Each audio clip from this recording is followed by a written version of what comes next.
before I get into the meat of my talk, first of all, I want to say that I have the tremendous capacity to aggravate and irritate people and to upset people. And Amen. I want to say that my views that I express are my views, and they're not necessarily the views of the League of the South or the folks here like Goodson that have brought me here. That they are just my personal views, and so you can take them up with me. I'll be happy to discuss them with you later. Another thing is that you'll notice my sort of gimpy eye. I have a facial tic. I'm not having a stroke. I'm not winking at you. I'm just one of those people the Bible talks about. I'm one of the lame, the halt, and the afflicted. And so anyway, that's me. We're coming up on Memorial Day. That's what they call it. Some people used to call it Confederate Marksmanship Day. And because Lincoln, of course, created it for the veterans of the Union Army. And I think it's a good thing. It's one of the few nice things about American holidays that we have a separate Memorial Day for the South and one for the North. There's, I think, too much emphasis in America on everybody getting along and creating a homogenized, sanitized history. And it's a good thing. The South has its own Memorial Day when we can commemorate our ancestors. I do look upon people who fought in the Union Army as primarily victims of their government and of their system. And since we were forced to remain in the Union, we have gone on to be with them, victims of so many of these wars that our country has fought needlessly around the world. I always like to remind people that wars are not glorious things. Rarely do wars accomplish good things. Occasionally they do, but by and large they do not. And that real statesmen avoid wars, which Lincoln did not do, but he precipitated a war. And most of these wars we have fought have not been for the good of the country. We had two Southerners who set up a good foreign policy for America. Those were George Washington, who told us to stay out of foreign quarrels and mind our own business, and then President Monroe of Virginia, who supplemented that with the Monroe Doctrine that we would not allow foreign powers to get bases close to our own shores in the Western Hemisphere. Those were sound, solid American principles of a genuine patriotic foreign policy. And of course, all of them have now been scrapped in favor of this sort of crazy ideological foreign policy where we fight wars all over the world to meddle in other people's affairs and to make them over to be like us. But my topic really is on the news media. I entitled it, How to Read the Papers.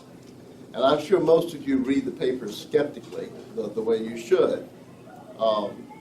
I often say that there's a reason why they have the horoscope in the Atlanta Journal, and that is they have to have something that will elevate their level of credibility, something that's believable, like the horoscope, with which they can try to spice up the unbelievable stuff.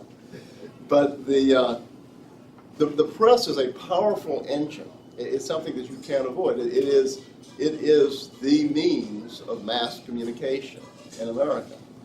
We have to make use of it as best we can by creating our own media. The internet has certainly helped us by creating a way around the media to get our message out. But the press has always been critically important. Lincoln understood this. One of the first acts that Lincoln did when he became president was to take over the telegraph system and prevent the newspapers from getting any source of information other than what the government wanted them to get. I think it was Vice President Breckinridge had given a speech to the Senate saying that Lincoln had frustrated all efforts to negotiate a way of avoiding a war. That speech was immediately censored when Lincoln took power. He prevented it from being distributed through the telegraphs to the newspapers of America. And he resorted to dramatic control of the press. He destroyed hundreds of newspapers in the North, sent federal troops in to seize and smash the presses. In my own little weird political or religious sect, the Presbyterians, my family are very fervent Presbyterians, Lincoln closed the newspaper of the Presbyterian Church during the war because the Presbyterians, like the Roman Catholics and the Episcopalians and Lutherans, did not support the war. And so he stopped the Presbyterian Church newspaper while he was president. But when we deal with the media today, we no longer have to, our enemies don't have to resort to the kind of heavy-handed and obvious censorship that Lincoln used. Instead, they have a much more insidious use of the media. And it's much more effective in lulling Americans and Southerners to sleep and getting them to accept the myths that are served out by the media. The media in the former Soviet Union was never as successful in convincing people of what the government and establishment wanted them to believe as the American media has been here. And the reason for that is because superficially the American media is supposed to be a free media. And in fact, one of the myths the media lives on by is this claim that it is somehow hostile to the establishment, and that liberal journalists have this sort of fantasy that they live out in their day-to-day lives. I've known a lot of them friends of mine. And under this myth, they see themselves as speaking truth to power, which of course they're not doing at all. They are simply a power that is possessed and controlled by the establishment, and they serve the establishment.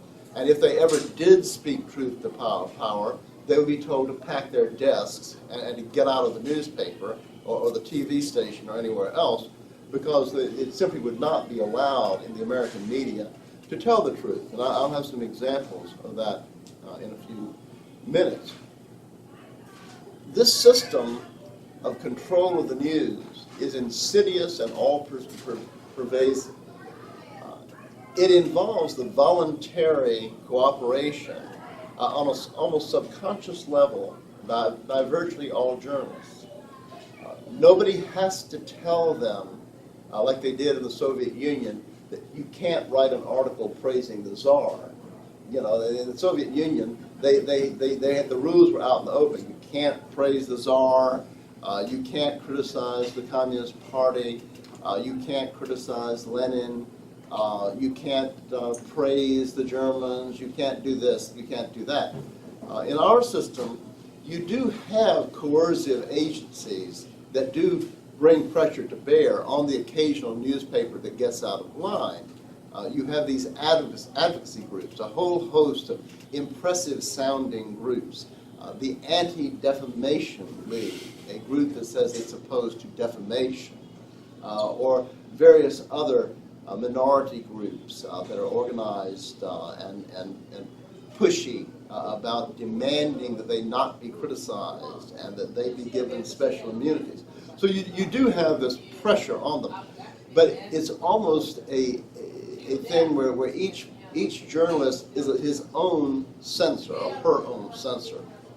In the Soviet Union, they assigned commissars to the Red Army. Each unit of the army had a commissar. And you had a regular military commander in the Soviet Army, who was probably most likely a Russian. And then you had a commissar. And the commissar was the representative of the party, who would be in the platoon or company to make sure that the military unit always got the propaganda line of the Communist Party. So you had to have the commissar there, and he would make sure that nobody said anything that would be against the interests of the Communist Party, and that anybody that was, any lieutenant in the Russian army who told people something that genuine Russians might believe that was opposed to the communist government, that he would be removed from command and sent to the Gulag. But in America, each journalist is his own commissar. He polices himself, and he's been trained in how to react to stories. It's almost an unconscious thing how the media, on automatic pilot, manipulates and controls our news.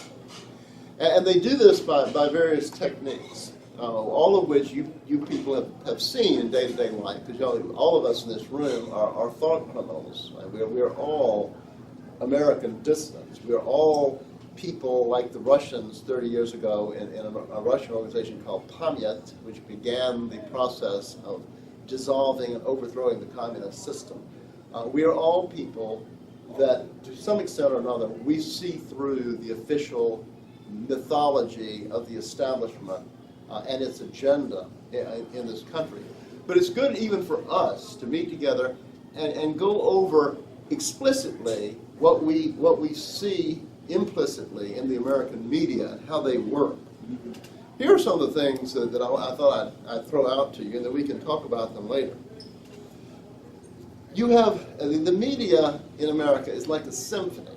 Now, I know some of you, I met one fellow here earlier who's a member of the John Birch Society, which is a group that believes very much in conspiracies, and a lot of you will believe in conspiracies.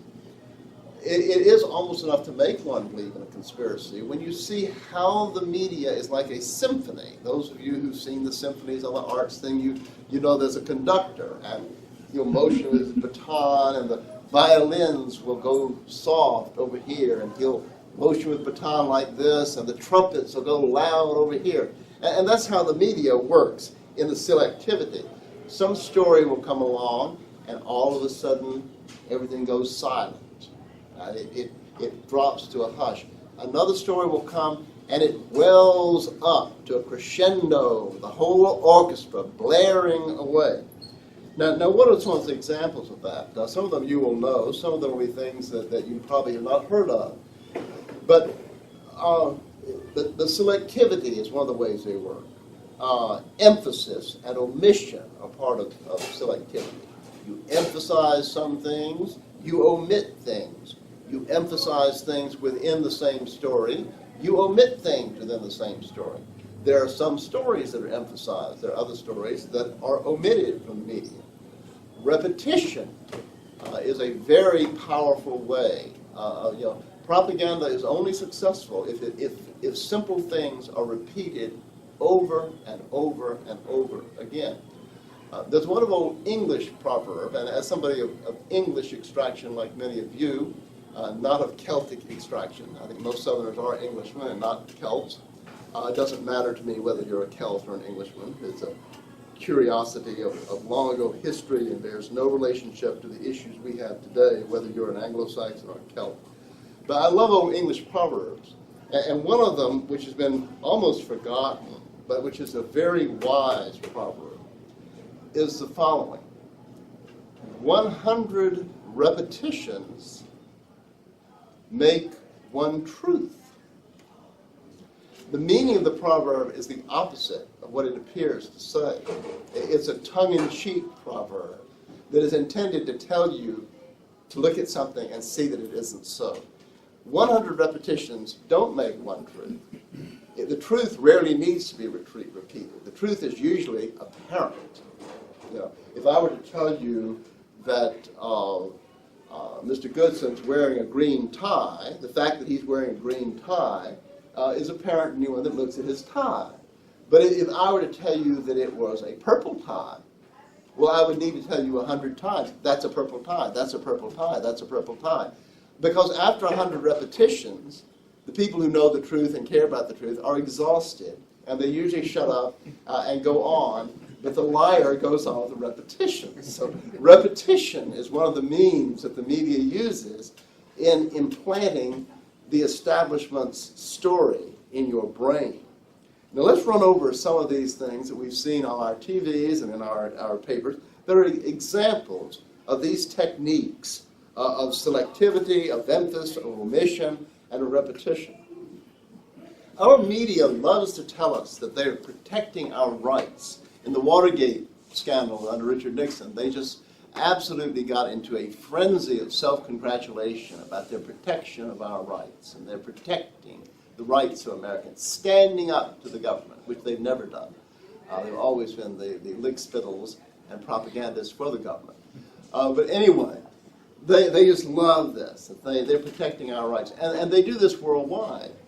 They'll tell you things like when they were supporting the last Bush II's war on Iraq, They told us that we were going to war to protect the human rights of Iraqis, and we were going to protect the women of Iraq. We were going to bring freedom now to the women of Afghanistan. Like, this is our foreign policy, is to meddle in other people's cultures and make them run their families the way we do. This is a foreign policy that's guaranteed to bankrupt America and kill off millions of America's young people in foolish, silly wars.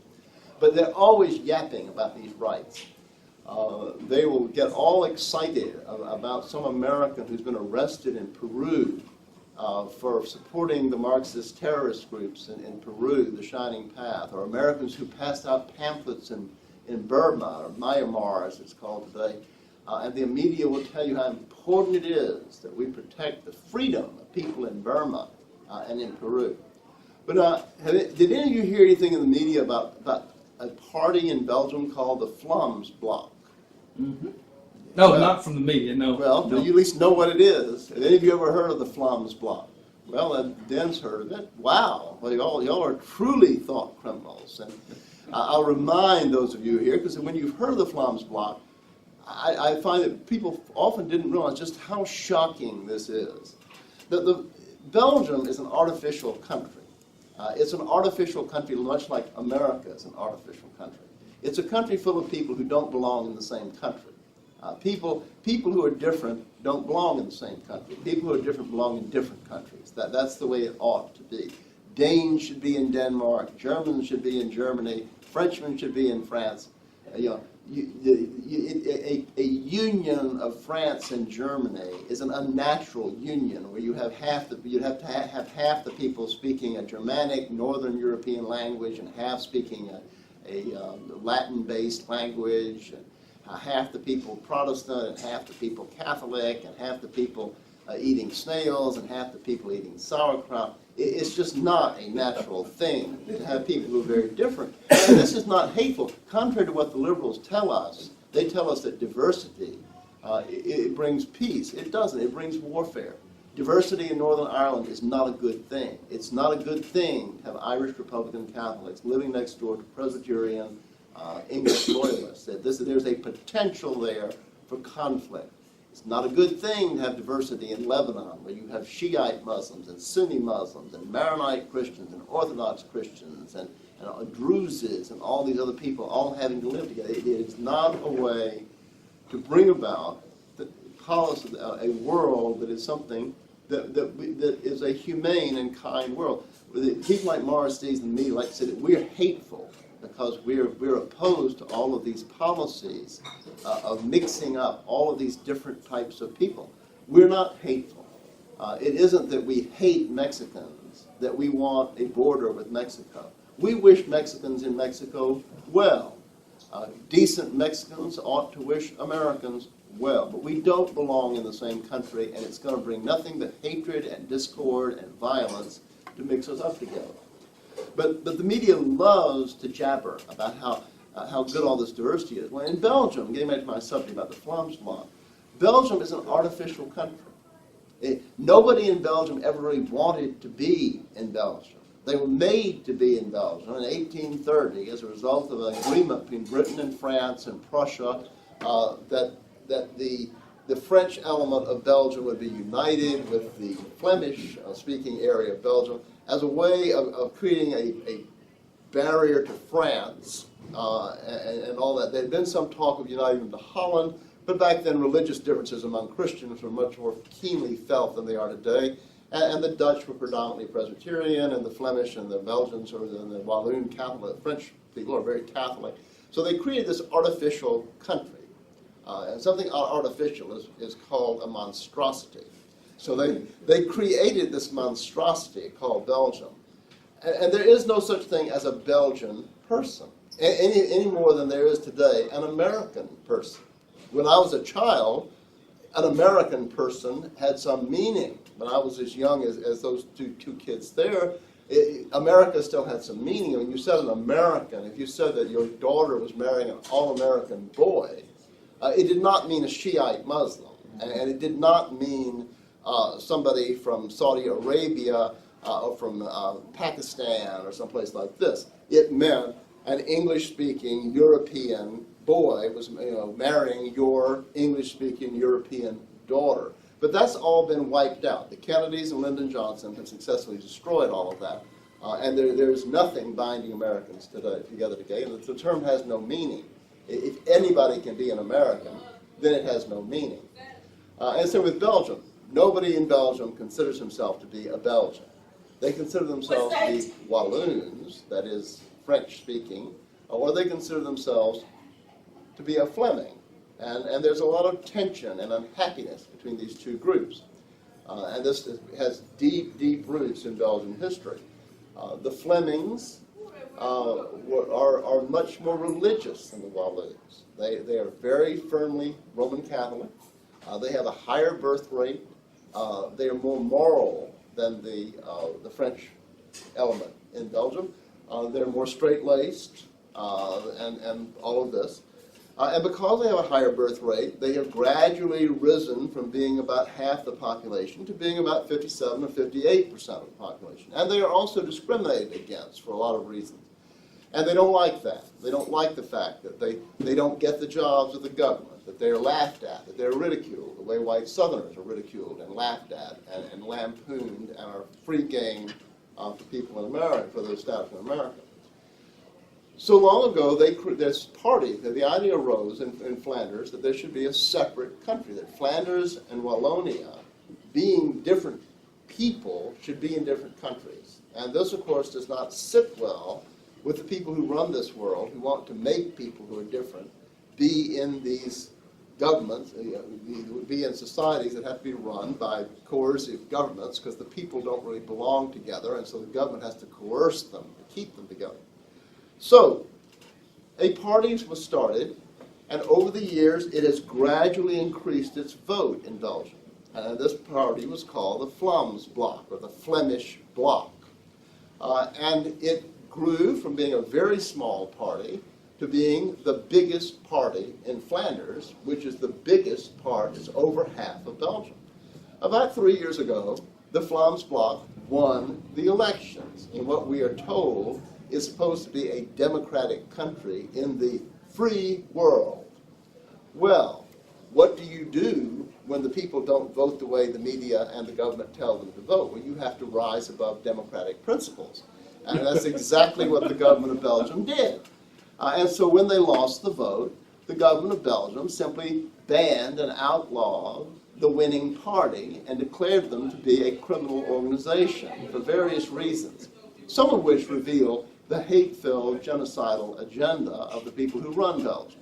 That was, they said that they were an anti-immigrant party. And so what's wrong with that? I thought we were allowed to discuss public issues, like whether or not Muslims are going to move all over Belgium. But no, they said it's an anti-immigrant party. Some of these things were actually quite laughable.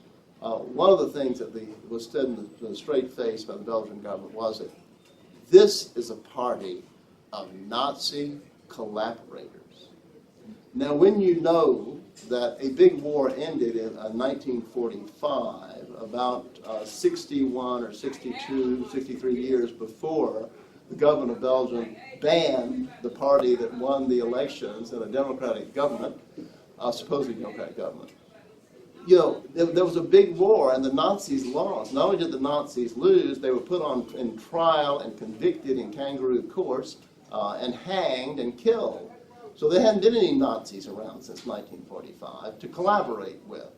And a member of somebody who voted for the Vlaams Bloc, or who was elected to the town council of Brugge or some other city in Flanders, who was 17 years old when the war stopped in 1945, would have been about 80 years old. So how can there be a party of Nazi collaborators when anybody that could have collaborated with the Nazis would have to be over 80 years old, most of whom, I'm getting there, most people that age are not running for city council, and they're not running for parliament in Belgium. Most of them are sitting in old folks' home eating their porridge.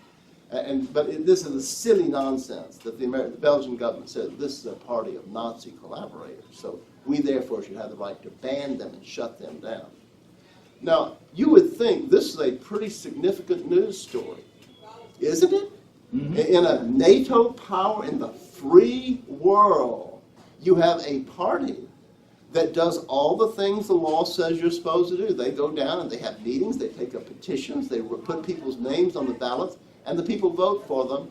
And then the government just shuts the party down and says, no, we don't care if you won the elections, to hell with you, we're running things. You would think this would, since President Bush and Carter and Clinton, these people are always sending letters all over the world telling people how they're going to treat their women, how they're going to treat the homosexuals, what they have to do to liberate the homosexuals, what they have to do here, what they have to do there. We're always meddling. We're always telling Putin how to run Russia. We're always fretting and having Hillary Clinton fly to Moscow to tell Putin how to run Russia according to the ways that Americans want Russia run. We're always meddling. We're always interfering, always going. All of a sudden, like with the orchestra, American media just went silent. I saw one reference to this extraordinary action of the Belgian government in criminalizing and dissolving the party that won the election. That was a little article about that big in the New York Times below the fold line. This is another thing you need to know about newspapers. If a story appears under the fold line of a paper, almost nobody reads it. So if they do report something at all that they don't want reported, they'll put it below the fold line where most people won't see it. If you ever want to run for public office, you need to draw your ads where they're such that they can't get the top of the ad below the fold line. You have long, skinny ads that stick up above the fold line. But anyway, this is an extraordinary story. We've all heard about how awful Putin is, that somebody thinks the ballots weren't counted right here.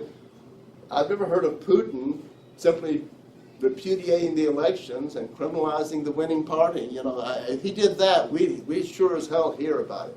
But because Belgium went against this party that was very religious, very Christian, very Catholic, anti-immigrant, all this stuff in favor of Flanders staying Flanders, no protest from the president, no Secretary of State telling Belgium that they need human rights, no reporting in the American media, just quiet, rocket, nothing more.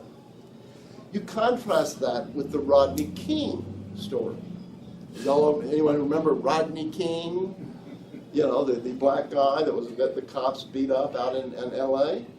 Well, here, there are actually several things going on with the Rodney King story. These young folks won't remember that. It's before their time. But Rodney King was somebody who was chased by the cops and led them on this wild cop thing, chase scene like out of the movies. And when the cops stopped him, they probably roughed him up, which is not a good thing. I'm not in favor of police brutality. But anyway, the media jazzed it up. They falsified the video. I don't know how many of you know that, but they changed the speed. They made editorial changes to the video that somebody had taken this incident so as to make it look much worse than it was. And then this video, us old geezers around, we remember this. The geezers here will remember that this video was shown over and over and hundreds and hundreds and hundreds of times. You had Dan Rather getting into this state of moral indignation and then showing this thing.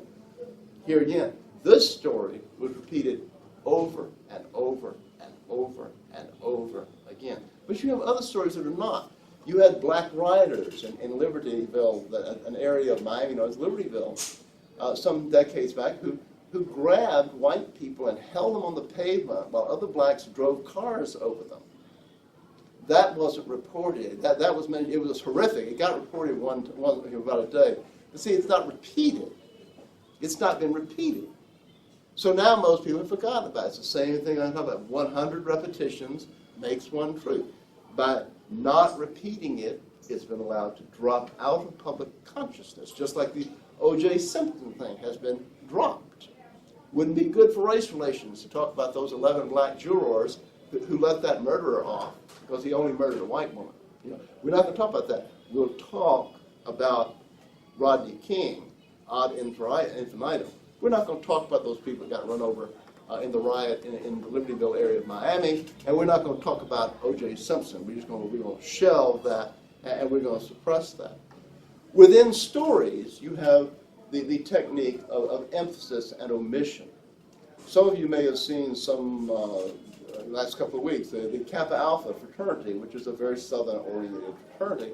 I think it may be at Auburn. I can't remember what school it was. I don't remember which one it was. But they have every year, and they have had every year for generations, what they call Old South Week in the spring on these campuses where the KAs have their fraternity houses. And the boys dress up in Confederate uniforms, and their girlfriends dress up in the hoop skirt stuff. And they have a little parade. And they did this in Athens when I was a kid at college. And there was, alas, nothing actually particularly Southern or racial in what they're doing. It's really just a fraternity party. It doesn't really have any. I knew these KAs. We regret the fact that most of them are more interested in beer than the South. I mean, these are very, very well domesticated Americans. They've been taught like everybody else, and the KAs are not what we wish they were. But they at least do have this little thing where their spring dance is called Old South Week, and they have this little parade. Well, I think it was in Auburn. The KA boys and their girlfriends had this little parade like they've had for 3, 4, 5 generations. But the media exploded that there had been a terrible racial incident because people with a Confederate flag and in Confederate uniforms had gone by a black sorority. Yeah, and it was all made to sound like these guys got together and all went to confront these blacks and really get it going, you know. It's just a black sorority that happens to be on the main road where these guys walk down the road in their party every year. But somebody saw the opportunity to make a big to-do about it. The blacks saw a chance to whine and complain and to feel sorry for themselves. The civil rights leadership finds a way to ensure that the checks come in through the mail and they still get their salaries as spokesperson for these blacks who have been so terribly wrong that they actually had to look out of their sorority and see a white guy and his girlfriend, a white guy in a Confederate uniform and his girlfriend riding in a parade. This was just traumatic and catastrophic for these people. They may never get over it. They may require therapy for the rest of their lives to recover from this affront. And this also, but the element that was left out of the story was that there's nothing new about this. It's gone on all the time. And that nobody selected the black sorority in an effort to create anything. It's just all a media creation from nothing. So that element was played down, and all this other stuff was played up. And here's something which I really hesitate to talk about in the presence of members of the opposite sex and young people. But you'll remember the case in which the black guy was dragged to death out in Texas. Y'all remember that? And like the Rodney King thing, we heard about that a lot. And you know, you can understand, in a free media, a legitimate media, as opposed to American media, that is a story you'd report. It is a pretty horrifying and shocking thing that somebody would tie another human being to the back of his truck and drag this guy until he's basically skinned alive and kill him under cruel, terrible things. You know, it is quite a gruesome story and something that would get attention. And they saw that it remained in the news, unlike the O.J. Simpson case, in which he gutted his wife like you'd gut a catfish. They didn't see fit to keep that in the news, you know, after he was acquitted. But this is something they have kept alive and alive and alive and alive and alive. Now, why would somebody drag a black person to death behind his truck? I don't think there's anybody here or anybody in the legal South who would ever even dream of doing something like that, or ever condone such a thing. But you know, you have to try to understand what motivates people. One of the great things about being of English background is that we believe in fair play. And part of that is we believe in letting somebody have his say, even when he's wrong. Our English legal system, which we preserved in our country, everybody, this young fellow may be a lawyer someday, and he'll be part of this process. Everybody, no matter how bad, is entitled to a lawyer. Everybody, no matter how bad, how obviously guilty he is entitled to a trial And that includes the right to get up in the witness stand and tell his side of the story. What made him commit this awful crime?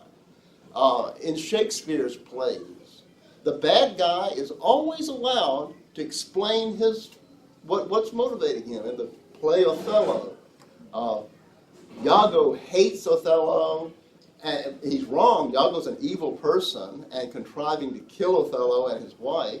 But you know what it was that caused Iago to develop this hatred for Othello and want to do him in and to get him and his wife. In modern America, though, which is no longer English, that's not so. And you're not allowed. The wrong people are not allowed their say. And this has worked in many ways. One is, as I said, you omit the story, you omit things, you emphasize things, you kill stories, you promote stories. You also choose who the spokespeople for these things are. If you're going to have something about Abraham Lincoln, or the actor playing Lincoln is going to be this person with a beautiful voice, a resonant voice, handsome guy. He's going to be so he can sell Lincoln. The one that's going to play Jefferson Davis is going to be a hayseed, ignorant, bad grammar. That's how it's going to work. Our point of view is always going to be given by somebody who is not as attractive. So their idea is that every once in a while, when, quote, our side gets a view, they'll go find somebody in the Ku Klux Klan with a fifth grade education, and they'll put him on against some college professor. That's their idea of freedom. So you don't go get somebody who's articulate and who can talk about things where the people can really listen to them. So you have that kind of thing that they do. And getting back to this horrific story of what happened in Texas when this guy, his name I think was Bird. Oh no, the one he dragged up was named Bird. I think I can't get the name. What could have motivated this guy to hate black people this much? Well, I'll tell you what motivated. I found this out reading the Key West Citizen, which is more independent than most American newspapers. This kid that committed this horrible crime was a teenager when he was arrested for a fairly insignificant criminal offense, like shoplifting, burglary, something like this. Had he been a member of one of the privileged regime support groups, he would have had a legal aid lawyer, he would have gotten probation, he would have gotten job training, he would have gotten all this stuff. But he wasn't. He was a lower middle class, blue-collar, white guy. And as such, he doesn't fit into any of the regime support groups. And so he didn't get any sympathy. Nobody spoke up for him, and his family couldn't afford a lawyer. So he went and did jail time for this first offense. And the first day he was in jail, this guy was jumped and sexually molested by 4 black inmates. And for the next 6 months, he was molested on a daily basis by black inmates. And this is something I can tell you as a lawyer that is going on all over America today. And it is something that is shocking and shows how immoral American society is. Like the Levite in the New Testament who walked by on the other side of the road instead of helping the guy that had been beaten up like the Good Samaritan did. All of America now is walking on the other side of the road. Nobody will speak up for what is happening to these guys in this jail system that we have. But is it any surprise, without condoning what he did, or in any way mitigating the horror of what he did, is it not understandable that if you have a teenage boy who is sexually molested on a daily basis for 6 months by black people, he might come out of jail with real problems dealing with black people? Is that beyond people's understanding? And if you want to prevent that kind of thing, surely it isn't enough to send that white teenager to the electric chair. Surely some attention should be devoted to stopping what caused him to have that psychotic hatred of black people. But not in America. Not in modern, democratic, goody-goody, morally puffed-up liberal America. Nothing's going to be done about these people. No one's going to talk about them. And it's just going to go on. So on National Public Radio, which I listen to because I'm a masochist, I like being punished. I listen to National Public. On All Things Considered, they covered the trial of this guy every day. It was reported 3 or 4 times on All Things Considered. He was convicted, and then the way the legal system works, after his conviction, they moved into the sentencing phase, and the jury considered whether to impose the death penalty. And at that point, evidence was presented, which I got reported in the paper in Florida, that what had caused this guy to have this hatred of black people. Now, NPR suddenly went quiet. During the defense period of the sentencing phase, NPR wasn't reporting this. This wasn't worth reporting. This story was not worth reporting. They mentioned one time, they had a report saying that the jury had heard some shocking testimony about prison culture. That prison culture, liberals like to say, the NPR like to say that when we talk about crime, it's a code word for hating black people. Well, let me explain.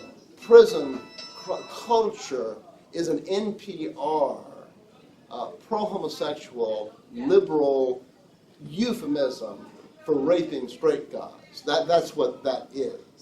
That's what prison culture, when the journalists of NPR broadcast to the American people at our expense because they're supported by our tax money. That's what prison culture means. But that's a selection within the story. You also have complete suppression of stories, like the one that was almost complete about the Flom plot. Here's one that Southerners should think about. It's something we haven't talked about very much. And that was that after Senator Strom Thurmond died, it was revealed that Strom Thurmond had fathered a black bastard child before he had ever entered politics.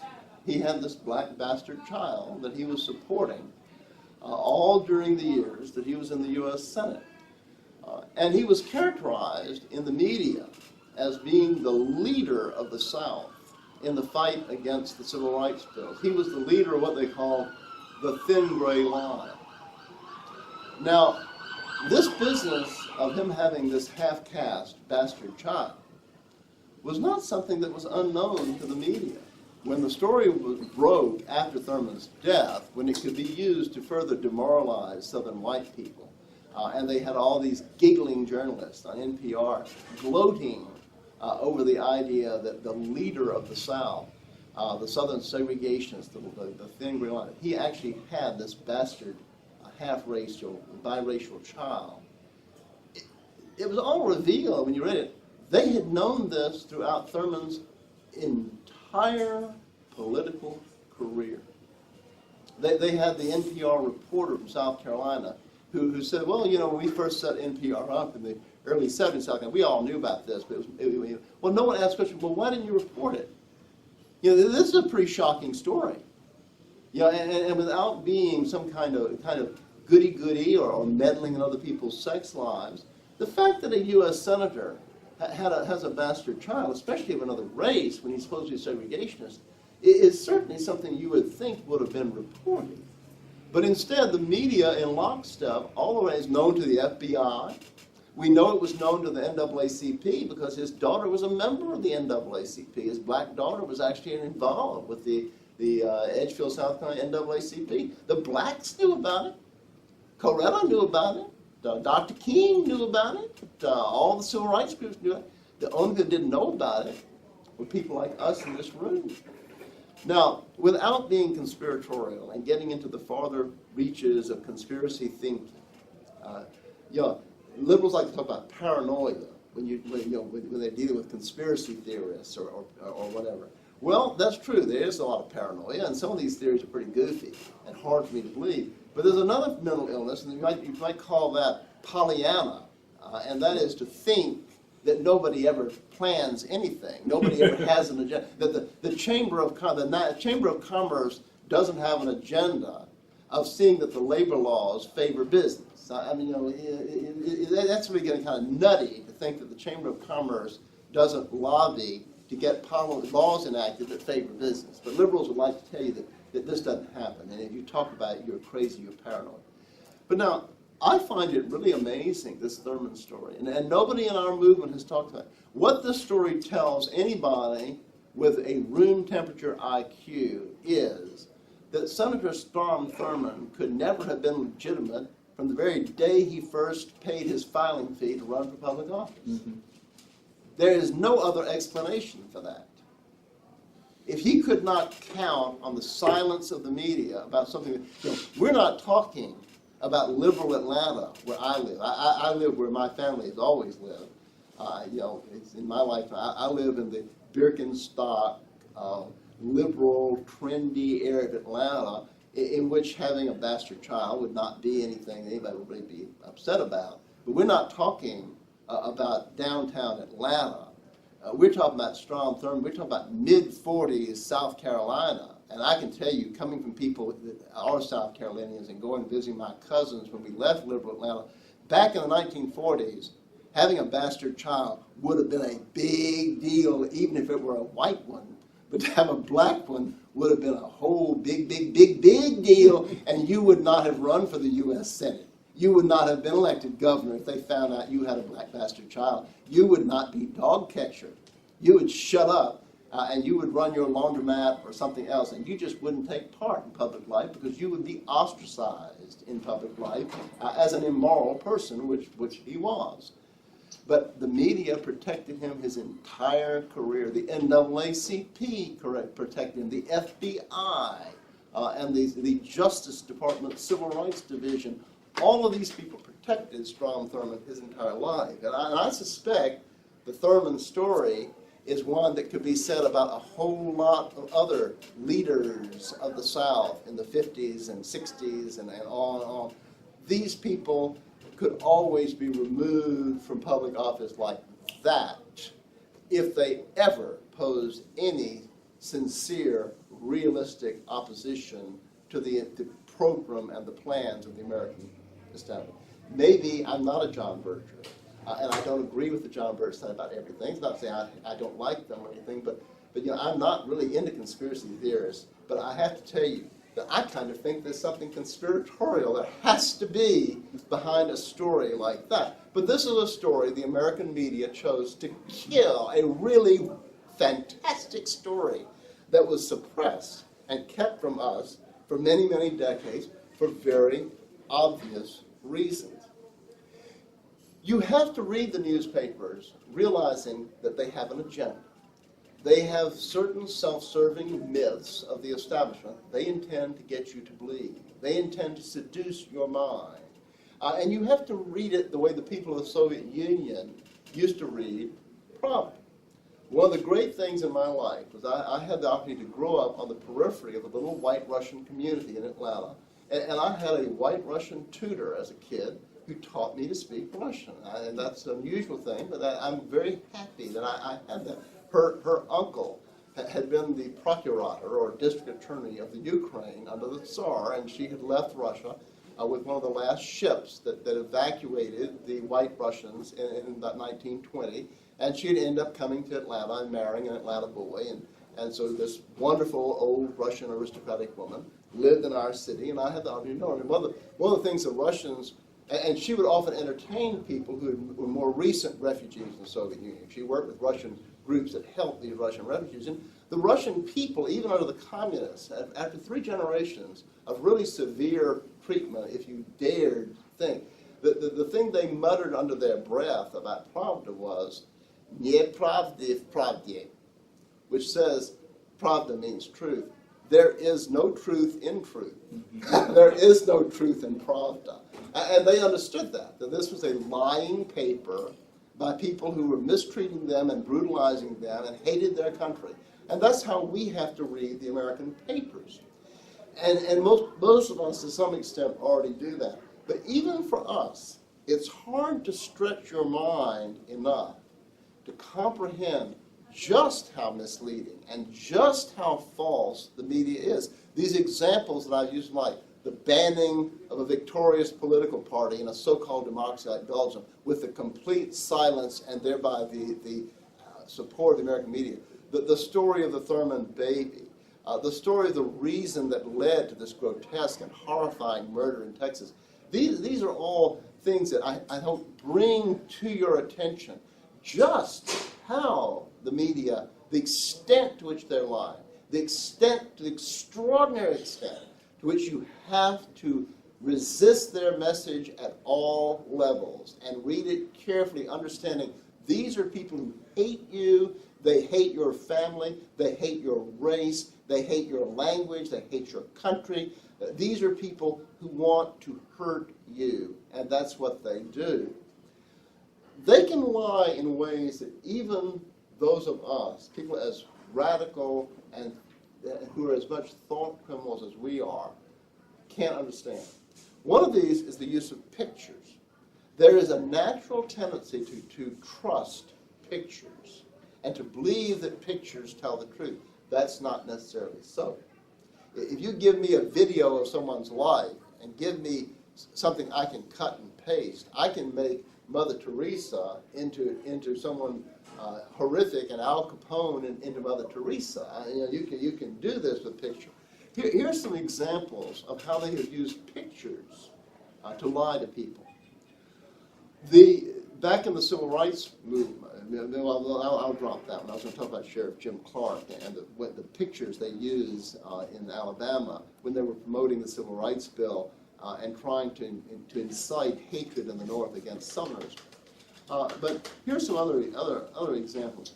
During the Gulf War, when we invaded Iraq, now I get a lot of flack from people because Southerners love to fight, and for some weird reason, even a lot of Southerners like us supported George Bush and his war in Iraq. And then they believe all this crazy stuff about Saddam Hussein being involved in 9/11. He wasn't. There's no evidence of that. They believe all this silly stuff about the weapons of mass destruction. There was no evidence of any weapons of mass destruction. That was all made up, and all obviously a lie when it was said. I'm digressing from the media, but to just touch on how gullible our fellow Americans are. Y'all remember Colin Powell's speech to the UN? The media still shields Colin, somebody who doesn't even know how to pronounce. If you're going to be a Celt and have a Gallic first name, you at least ought to pronounce it Colin and not confuse it with your lower intestine. But this mulatto Secretary of State we had, he doesn't even know how to pronounce his name. So he goes around, and only in a country like America could this happen and not have people get convulsed in laughter. If you went 100 years back in England, people just burst out laughing. If some Secretary of State came and said, "My name is Colin Powell," you would just think it's some kind of a low-grade vaudeville stunt. But in America, hey, reality is beyond the theater. But Colin went to the UN, and he explained that he had all this evidence that Saddam Hussein was building the weapons of mass destruction. And you remember the ultimate one that all of my friends in the Bar Association, I had all these people saying, "Oh, this is really serious. I heard Colin Powell yesterday, and man, there's something." They got pictures of trucks, flatbed trucks, riding up and down highways in Iraq. They had pipes on the back of those trucks. And you have to use pipes. One of the things you have to have in a building to produce nuclear bombs is pipes. And our satellites have pictures. There really have been trucks shipping pipes on the Iraqi equivalent of our expressways. I mean, you would think any child would have seen through Colin Powell's talk that getting a picture of a flatbed truck with some pipes on it doesn't tell you a damn thing. It's just ridiculous. It's something you should laugh at. But Americans got all into this, and when the shooting starts, there's a tendency to rally around the flag. I have that. If I were in a platoon of soldiers, I would rally around my lieutenant and my fellows. It's a natural thing that we do as human beings. We rally around danger. We rally around. So everyone got all excited about the war on Iraq, just like they did on the war in the South. One thing Lincoln did, people forget, this government of ours has been lying to us for a long time. Lincoln, made up this story that the Southerners had tortured Yankee soldiers at Fort Sumter. This was put out all over the North. They had desecrated the American flag. Actually, they treated the American flag with great respect. They folded it up and gave it to Anderson and sent him and his men, treated the ones that had a few scratches, put them on trains, sent them north. It was written very, very well. But Lincoln made they've been firing on us. So everyone became hysterical and rallied around Lincoln. All the Democrats who had the sense to oppose the war got swept away in the frenzy. Same thing happened here with the war with Saddam Hussein. they show this picture to the American people. You remember of the joyous crowds in Baghdad destroying the statue of Saddam Hussein, and that they were welcoming the American liberators. They were rising up and destroying the tyrant's statue. While Americans were being shown that, Europeans were being shown legitimate pictures. Our media was almost universally cooperating with the government and lying about it. If you looked at the pictures, they were all, the one thing they all showed, they were all close-ups on the statue. The Europeans were seeing pictures of the entire square. This statue was in the middle of this colossal square in Baghdad. When you saw the full statue, the thing of the square, there was almost nobody in the square. There weren't any Iraqis out there like the French crowds in Paris welcoming the American troops in 44. Nobody was throwing roses to American soldiers. They didn't want us there. They hate us, and they hate us today. They're going to hate us all the more because what we've done to them. But the people around the statue consist of about 40 U.S. Marines and 40 Iraqi exiles who had come in the country in the baggage trains, the Americans, and they're the ones around the statue. The whole thing was made up. Europeans, for days, were being shown legitimate pictures while our media was lying to us in support of George Bush and his war. I personally, I know I'm running out of time, but I personally have witnessed how gullible I was about the media. Because years ago, one of the cases that I defended, which brought me tremendous professional scorn and difficulty in my life, was that I defended one of the people who was sued by Morris Dees in the Forsyth County Brotherhood March. I don't know if you all remember that, but you had this demonstration by civil rights people who went to Forsyth County. Forsyth County is an all-white county north of Atlanta. The white people, some white people in the county had a counter meeting, and they had met in some farmer's field, and they had about 1,000 of them, and various speakers spoke about how they wanted to stay with their own kind and didn't want to be mixed up the way the people in Atlanta mixed up, which of course is a virtually criminal idea in America. For white people to say something like that is just, well, you know what kind of people they are. But anyhow, so allegedly, well, the media showed people a movie, a film, a splice of film, and said, and all of them, it's like they were reading from the same script. When Hosea Williams, and by the way, Hosea Williams was a friend of mine. That's another tale that was wrong. But I liked Hosea. I knew Hosea and got along quite well with Hosea.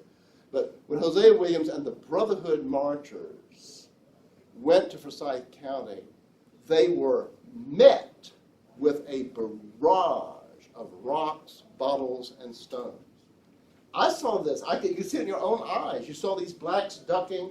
You saw things hitting the bus. And I thought, well, some of these roughnecks got out of line, and they went down and threw these things at these marchers, and this is a bad thing. We were 2 weeks into the trial.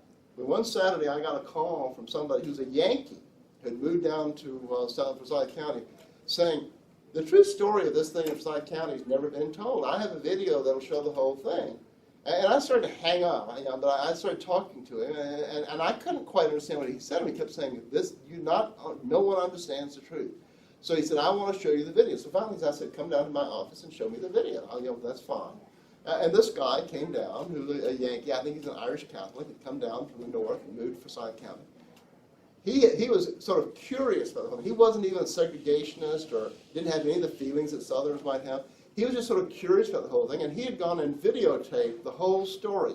The white rally, the arrival of the buses, what had happened. Here's what really happened. The white people had their rally.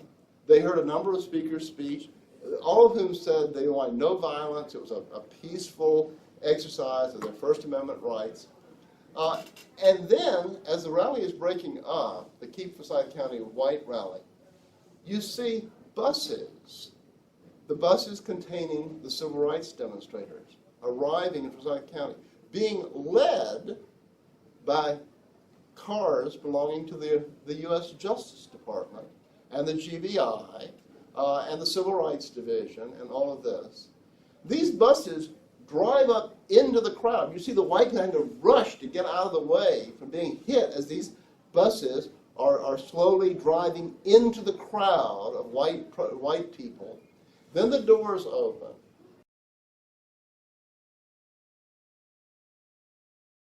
They did nothing to it. So in violation of proper police procedure and in violation of the way these things are normally done, they led those civil rights marchers not only to the site where the whites were having their demonstration, but actually into the white crowd. And then they tried to provoke an incident. But instead of being, as I had seen it on the media, that the Brotherhood marchers were met with a barrage of rocks, bricks, and bottles, nothing happened. Nothing happened for about an hour and 15 minutes. In these videos, these people mingle and do everything they can to provoke the white crowd for about 45 or 50 minutes, and then finally they start their march. And at this point, some whites from the crowd leave, and they go down one side of the highway, and the blacks on the other side. And eventually, after about 20 minutes of walking, and the two groups making catcalls at each other, so they come to a farmer's field where the farmer had plowed the field, and a couple of the whites picked up mud clods and threw them in the direction of the blacks. They hit the buses, disintegrated, and fell harmlessly to the pavement, but the blacks did duck. That's the whole story. That video exists. That's what really happened. That's what will never be in the history books. 3 generations from now, people researching that will have no idea that that is the whole story. It gets even better than that. This, again, is not like the media. The reason for I'm bringing out the video is to show you how even someone like me, somebody who has been against these people from teenage years and represented people they tried to, even I was deceived by them. Yeah, that's how careful you have to be when you see them ducking and they say that they were met with the barrage of rocks, bricks, and bottles. You have to say, really? I'm not sure that's true at all. That's probably not true, and it wasn't true. But as a sideline to show how these things are contrived and to feed all of the worst conspiratorial theorists in the room, here's a little tidbit that makes even someone like me, who doesn't really believe in these conspiracies, have to wonder. In all of that thing in Forsyth County, in all of that effort to create an incident, the whites really never jumped for the bait, despite really being provoked. Also, none of the whites there were wearing any kind of Ku Klux Klan apparel. They were just people dressed like you and me in this room. You know, some in polo shirts, some in shorts, some in ties, whatever. Just a typical crowd of 800 or 900 people who'd gathered on a Saturday for a big open air meeting. There was, however, one guy who was there wearing a Ku Klux Klan elaborate, full regalia. And on the videos and in the reports and stuff, this guy is seen inciting violence. He's seen walking up and down in his Klan thing as these blacks with their white girlfriends turning to these white guys and saying, "Do you see that nigger scum with his white slut? Are you a man? Are you going to stand there and let this happen? Go get him! Go get him!" And fortunately, all these people had sense enough not to listen to him. But the odd thing when you see it is, this is being done in the presence of police officers, GBI officers, Justice Department people, FBI people. Now, I'm a very strong advocate of civil liberties. I've even at times considered joining the ACLU, which would make most of you just pass out on the floor in horror. Yeah, I really do believe in the Bill of Rights for everybody. But here again, while I have a very wide view about freedom of speech, you do not have the right to walk up and say, beat that guy up. That's a direct incitement to violence. That's not a hypothetical. That is a direct advocacy of a criminal act. And when that is done, the police have a responsibility to stop that. Never did happen. He's allowed to do this with impunity, trying to start these fights. Not only that, he was on Morris Dees' list of witnesses at the trial that Dees brought against these innocent people who were financially ruined for organizing this segregationist protest. So he was an agent provocateur. I'm getting there. You have a conspiratorial mind. You're a really bad person. Anyway, he was listed as a hostile witness, but he said everything that... But anyway, this guy said everything Dees could hope for, and all of this about how they planned to violate the civil rights of these Brotherhood marchers and all this stuff Well, here again, I got another call. This trial lasted about 6 weeks, costing me God knows how much money. But anyway, I got a call from a lawyer in Northeast Georgia, ordinary lawyer, not like us, not a thought criminal like us, but he had been reading the paper. He said, I'm astonished. And he called me up and said, you're the defense lawyer. I said, yeah. He said, do you know anything about this McGinnis guy? And I said, well, a little bit. You know, he's in the Klan, and he said, this guy's an FBI informant. He's a GBI informant. He said, he testified in one of my cases where I was defending somebody who was accused of arson and who was convicted. McGinnis was a GBI guy talking. He was their informant who testified at the trial. I said, do you still have the transcript? He said, yeah. I said, could I get that FedEx to me? And he did. And so when we went to trial, when McGinnis came back on the stand, when I got up to cross-examine him, I said, Mr. McGinnis, have you ever worked for the Georgia Bureau of Investigation? And D's and all of them, objection, objection, Your Honor, objection, objection, objection. And they sent the jury out, and I told the judge, said, what are you going to do? The judge was not friendly to us, as you can imagine, in federal court. I said, I have sworn testimony here in this transcript that Mr. McGinnis was working for the GBI as an informant. You know? Well, the judge squirmed. He said, I'm afraid we're going to have to let him get it in. Alas, I can't keep it out. So anyway, he was forced to, yeah, that was me, and yeah, I was in that trial testifying as an informant with the GBI. But these things are contrived. You're not a complete nut, leaving a certain level of hidden agendas in these things. But that's my story about the media and how to read the papers. And even you don't know how to read them critically enough, or to watch for their omissions, their suppressions, their repetitions, their emphasis, their misuse of photographs, all of the things that they have. But ultimately, we have to believe that he that sitteth in the heavens will laugh, that truth will triumph over error. It may take centuries, it may take thousands of years, but I've seen this all my life. When I was in college, it was a big thing to be on dope. And like any other kid, I wanted to be one of my peers. I wanted to be accepted by my other friends, my teenage and early 20s buddies. But I never fell for the dope propaganda. I thought, I kind of think there's an iron law that says if you stick that stuff in your veins, something bad's going to happen to you. And we had all kinds of prominent people, coming to campus and speaking with PhDs, and we were saying, oh, no. This dope thing is really good for you. It's really cool, it's hip, and there's no danger to it. But I as much as I wanted to be one of the guys and all that, I never did it. I think probably 90% of my friends were doing some kind of illegal dope when I was in college. It was I was at the height of the whole hippie era. But I don't care how many Dr. Timothy Learys from Harvard say that you can stick that stuff in your veins and you can sniff that stuff and nothing. There's just an iron law. There's a natural law. And it says if you do these things, B will follow A, and C will follow B, and D will follow C. And we have to have hope and trust that the truth is generally readily apparent, but a lie has to be repeated over and over and over again to be maintained.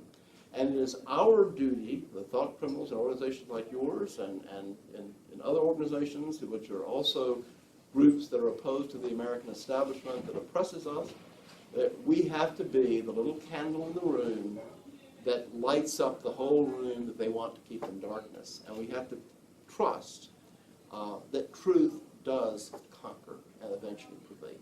And that's it. All right. Thank you.